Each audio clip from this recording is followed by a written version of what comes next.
Yo, welcome my fellow degens, it's your boy Hassan here, and today I'm going to be going over a couple whitelist tips and tricks you could use and implement into your game to guarantee yourself a couple whitelist spots for new and upcoming projects. Let's dive right in.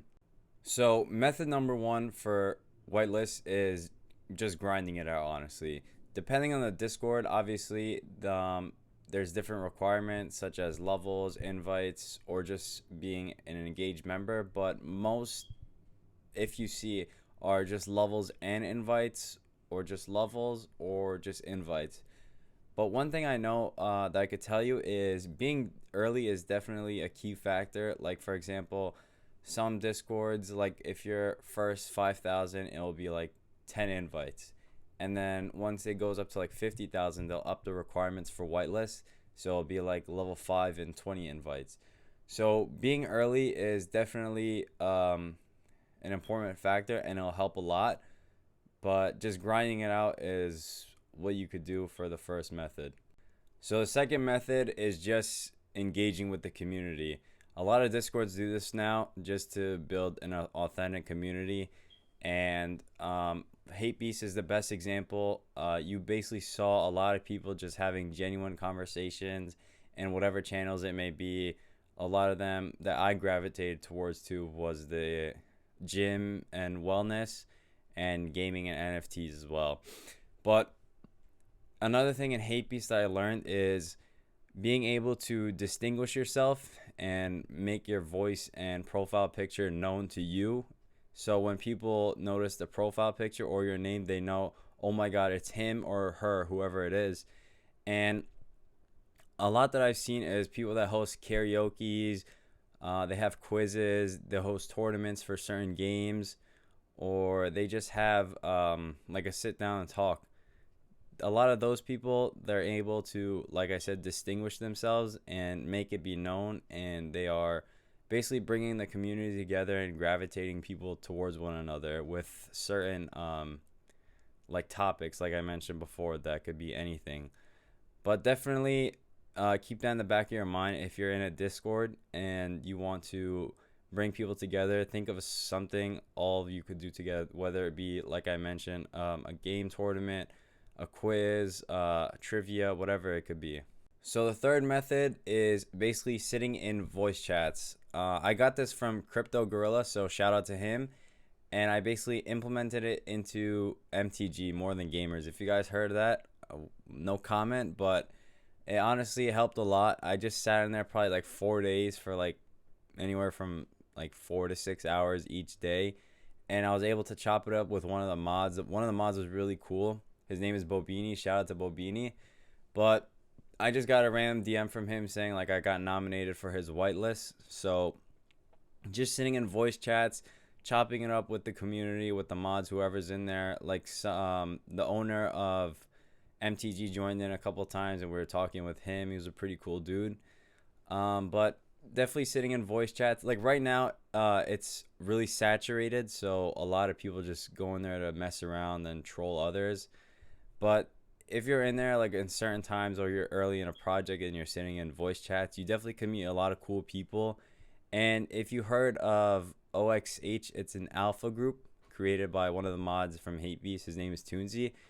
And basically, that's basically how they created it. All of them were practically really early in the project. They all just chopped it up in voice chats, and like, why not just make an alpha group? And that's basically how it started. But definitely sitting in voice chats will help a lot. Like I mentioned, it's very saturated now, but you could definitely find your group and the people you gravitate towards. Method number 4 is becoming an influencer, whether it be on TikTok, Instagram, Twitter, or even YouTube.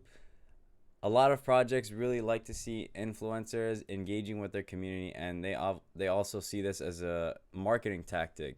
So let's say, for example, Ryan Crypto has 100,000 followers on his Twitter, and obviously a lot of projects are seeing this as, this is really good marketing. So they're going to reach out to him, or he's going to reach out to them and ask, basically, can I get a couple whitelist spots to give away for Twitter, or on Twitter, excuse me, and for my alpha group, and for myself, obviously, because I obviously want whitelist for the project.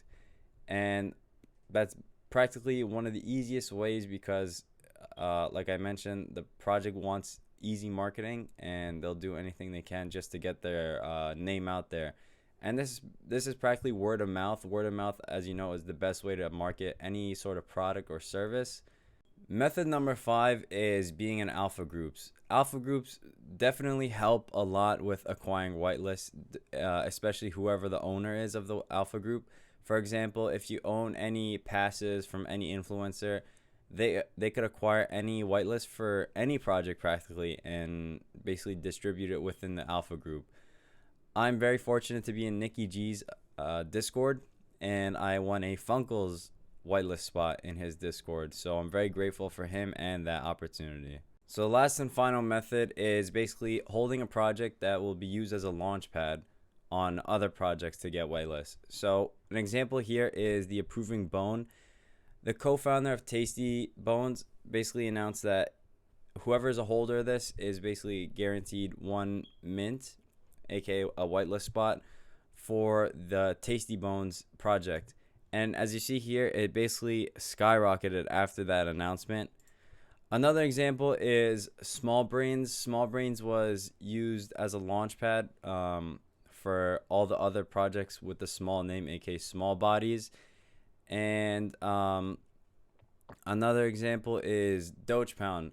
If you were holder of a Doge Pound back when JRNY launches Alpha Pass, you basically got a free whitelist spot. And the mint was 1 ETH, but you still acquired a whitelist spot. And honestly, if you just wanted to flip it, you could have flipped it for a good amount of profit. One of my boys, I know, he got a whitelist spot, and he minted the JRNY pass, and he's still holding on to it. But basically, holding on to any NFTs, it depends on what it is, obviously, but definitely look into who the owner is, who the founder is, who's a part of the team, because it definitely helps a lot depending on what projects you hold. But I hope you guys enjoy the video. Don't forget to subscribe, like, and leave a comment. I read and reply to all my comments, and I hope you have a wonderful day.